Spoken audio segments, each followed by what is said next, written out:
Welcome to this standard traditional lecture format for HWR 518, Fundamentals of Subsurface Hydrology. We're going to cover the topics through hydrostatic conditions and steady state flow, meant to complement the version of the course that relies on the soil buddies. One of the premises of this course is that subsurface hydrology is actually pretty simple, what we do. Much of what we do has to do with a mass balance approach, where the amount of flow going into something and the amount of flow going out must be balanced by a change in the amount of water stored in the system for a given amount of time. So much of the development that we'll see in this lecture has to do with that simple concept. Certainly for the soil buddy version of the course, we try to keep things mathematically quite straightforward. Sometimes it's simply more convenient and more compact to use at least a bit of calculus to describe some of the equations. So for instance, if we describe the divergence of the flux and the change in storage with time as derivatives, we end up with a much more compact statement. Another premise of using the soil buddies is that the equations that we develop work across scales. So far the mass balance that we've talked about can be applied at the watershed scale, or it can be applied at the soil buddy scale. And the concepts really translate pretty directly. Beyond conducting water balance analyses, we're also interested in how water and things dissolved in water move within our systems. This requires at first that we define the boundaries of our system. Those are generally the physical boundaries, like the walls of the soil buddy or the edges of a watershed. Then we have to decide how to define the impact of the rest of the universe on our system. We do this through boundary conditions, which we'll talk about in a minute. And it often turns out that when we go to actually define boundary conditions, we realize that we have to change the physical boundaries of our domain in order to be able to define these boundary conditions. So what does it really mean to set boundary conditions? Well, it turns out that in order to understand that, we really have to develop the equations that we'll be solving so that we know how to constrain them on the boundaries of our domain. In subsurface hydrology, everything starts with Henry Darcy. We start with the famous Darcy experiment, where he was testing the qualities of soil or sediment that restricted water flow. So he set up these columns, and just by observation he noticed that there was a linear relationship between the energy difference that's applied across the soil and the amount of flow that's coming out. Darcy defined a constant of proportionality for this linear relationship, which we refer to as the hydraulic conductivity. In the end, hydrology is a very practical field. We do a lot of work in the field, and it doesn't suit us to have a lot of complicated ways of dealing with things. So one great simplification that we make is that we deal with energy as an energy per unit weight. And what that does is it reduces the expression of energy to head units, which are in length. And that's really convenient if you're doing things like measuring the depth to a water table in a well in length. And it allows us to combine pressure and elevation in a very easy, intuitive way. The other thing that we do is we always refer to a datum, a baseline. When we're talking about elevation, it's a completely arbitrary choice of a reference datum that we've chosen, and all elevations are relative to that local zero. And in terms of pressure, we're always talking about the water pressure, or more directly the water pressure head, with reference to atmospheric pressure. So it's the difference between water pressure and air pressure.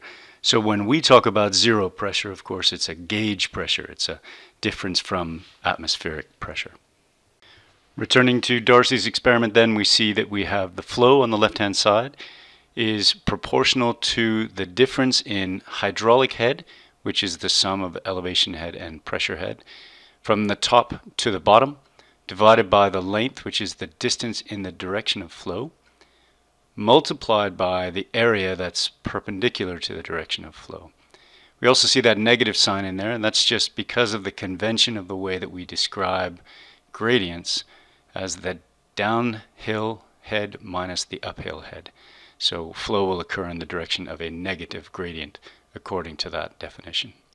Continuing on with the development of the mathematics of what we do, We're going to think about a unit cell, so a small block of porous medium, one small distance on each side.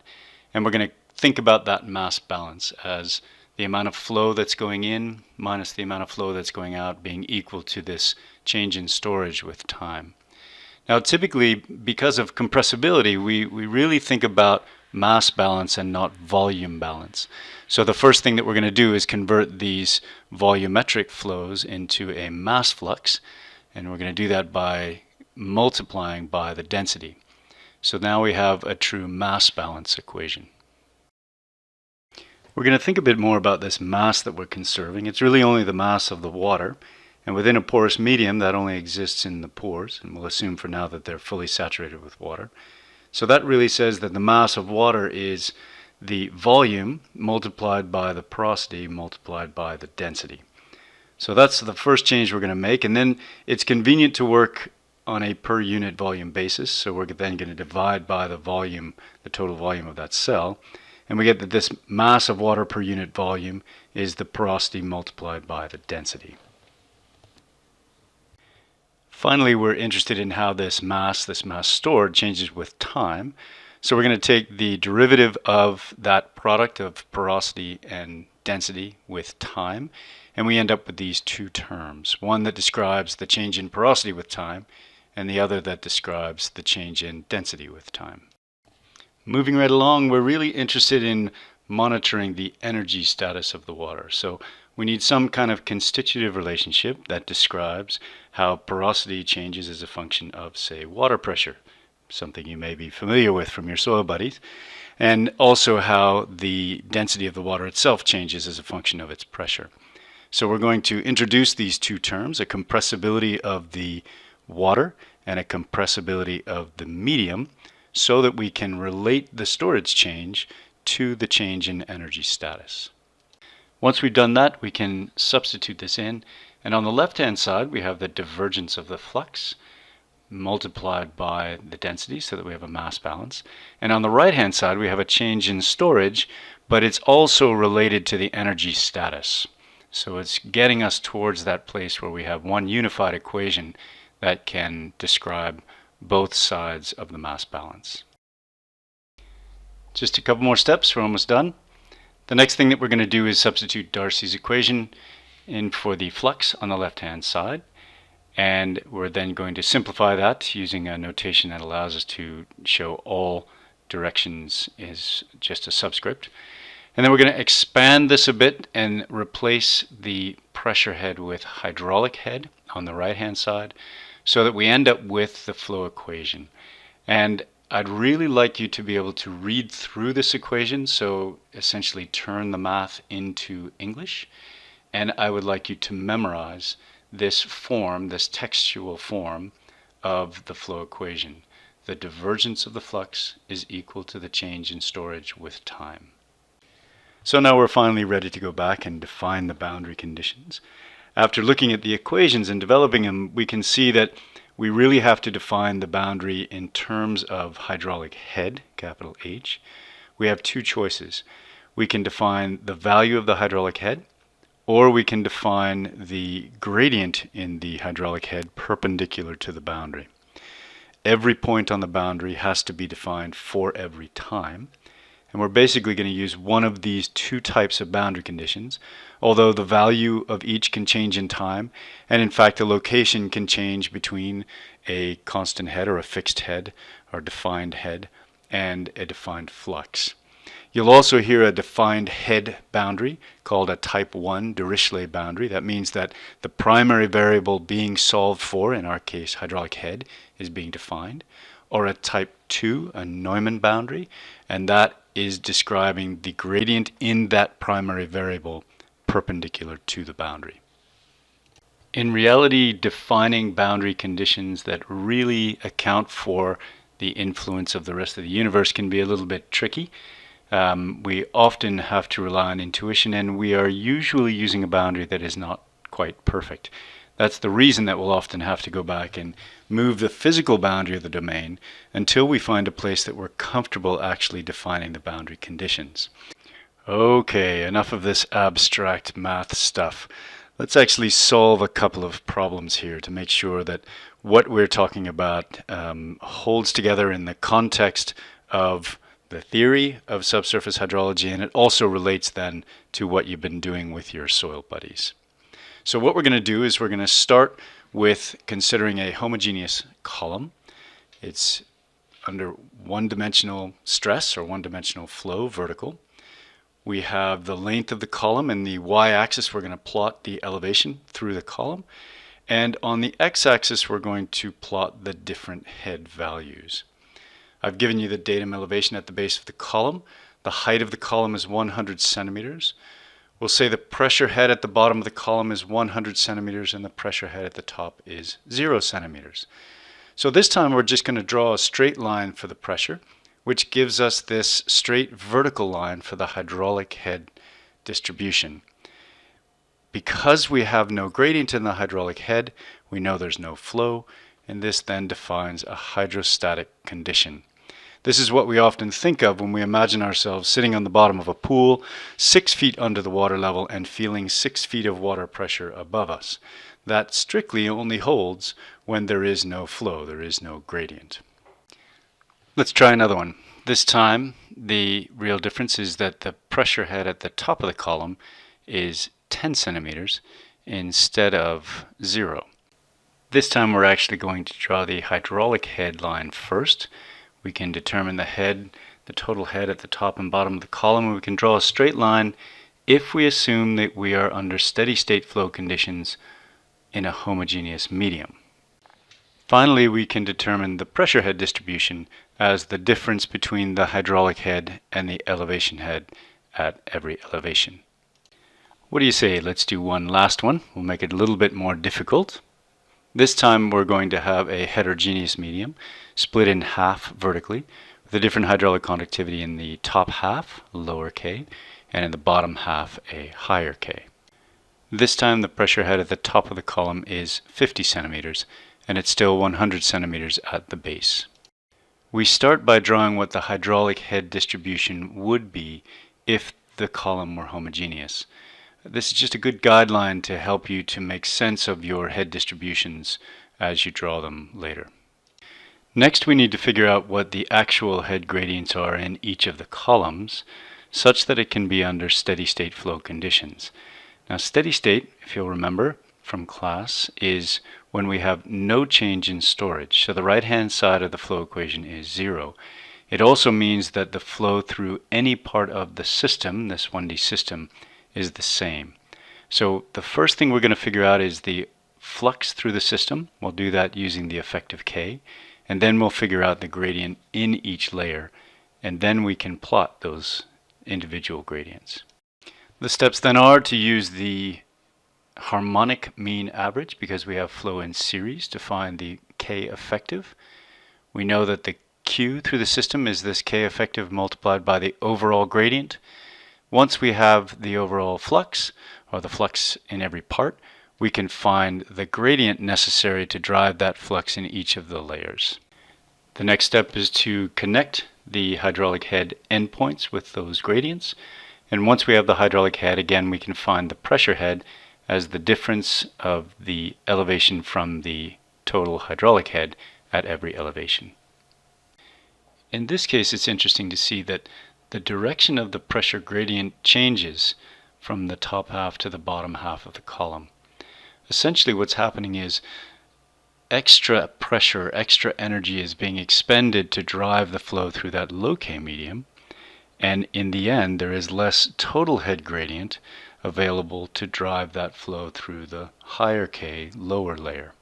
And this balance comes out in whatever way is necessary to provide the same product of hydraulic conductivity and gradient through each half of the column in order to establish steady state flow conditions. So that seems pretty good. Semester of subsurface hydrology in 15 minutes.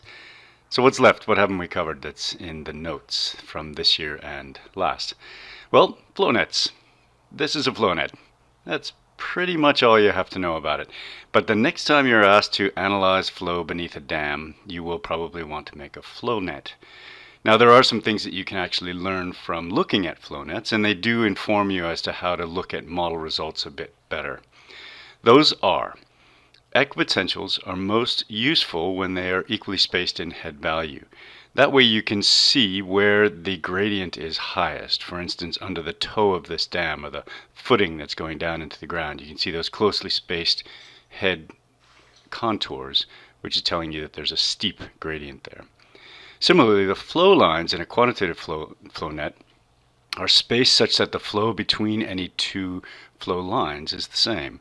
So again, right beneath that structure that's under the dam, you can see the flow lines bunching together, and if the medium is homogeneous, you know that right there there's a lot more flow. And if the porosity is constant, you know that the velocity is higher there too. So you may expect to have erosion there, for instance.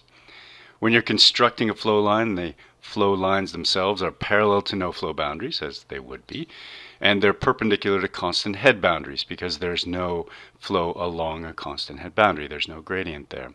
They come into something like the water table at an angle, or if the head changes along a boundary, then the flow lines will come across that at an angle.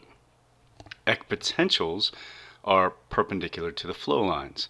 So that means that equipotentials are perpendicular to no flow boundaries, and they are parallel to constant head boundaries. And note there, that's different than a defined head boundary. I mean where the head value is constant all along the boundary.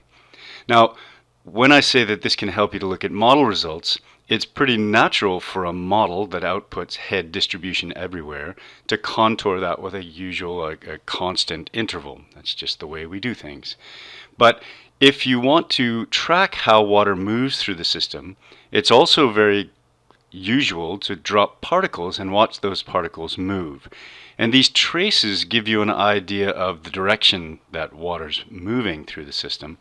But it's important to recognize that if you just randomly place those tracers, or if you don't place them very carefully, in fact, that the things that look like flow tubes are not necessarily flow tubes. So it's harder to interpret the distribution of flow from the contours and tracks of particles than it is from a quantitative flow net. Next up, hydraulic properties. We've talked about things like porosity and hydraulic conductivity, but as a hydrologist, it's really important to be able to relate those to real physical media. So the upshot is this chart is really handy and you should just memorize it.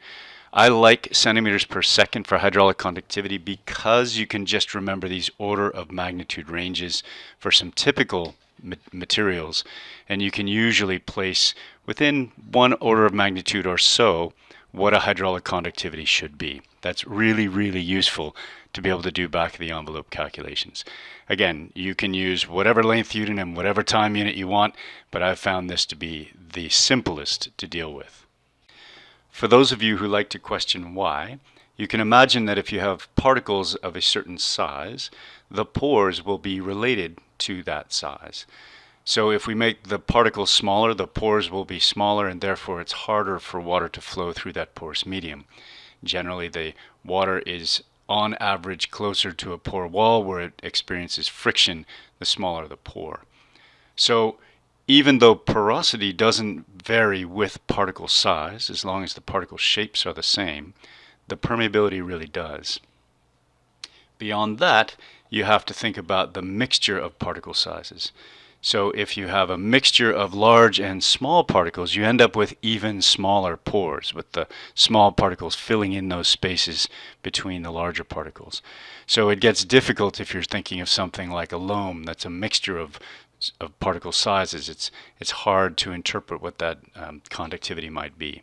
There are all sorts of things called pitot transfer functions, some of them very sophisticated, and for the most part, they don't really work. They work reasonably well for the soils on which they've been trained, but this back of the envelope kind of order of magnitude understanding of permeability is probably about as good as you're generally going to do. Last but not least, models. It's really difficult to think about quantitative hydrogeology these days without putting it in the context of models. Almost everything we do ends up in a modeling context for analysis. We've done a lot of work with spreadsheet models, so I'll talk about those here, but many of the things that we're learning are really directly transferable to more sophisticated models. So what I like about spreadsheet models is that they're really easy to interpret. Every single cell is just a little mass balance. It's calculating the flow in and the flow out, and in the case of these steady state models, it simply sets the change in storage to 0. So in that way, it's really easy to visualize how hydraulic conductivity in one cell is related to the head in another cell, and how that calculation moves its way through the model. So that's the good part about spreadsheet models. Of course, any of you could tell me the bad things about spreadsheet models. They crash, they're really slow, they sometimes give you results that you just don't understand because you did some silly little thing. So in the end, I hope that the spreadsheet models turn out to be a good educational tool, but I really hope for your benefit that you never ever have to use one again after the end of this class. So that's it, that's all. That's the traditional view of subsurface hydrology, and I hope that it augments what you've been doing with your Soil Buddy.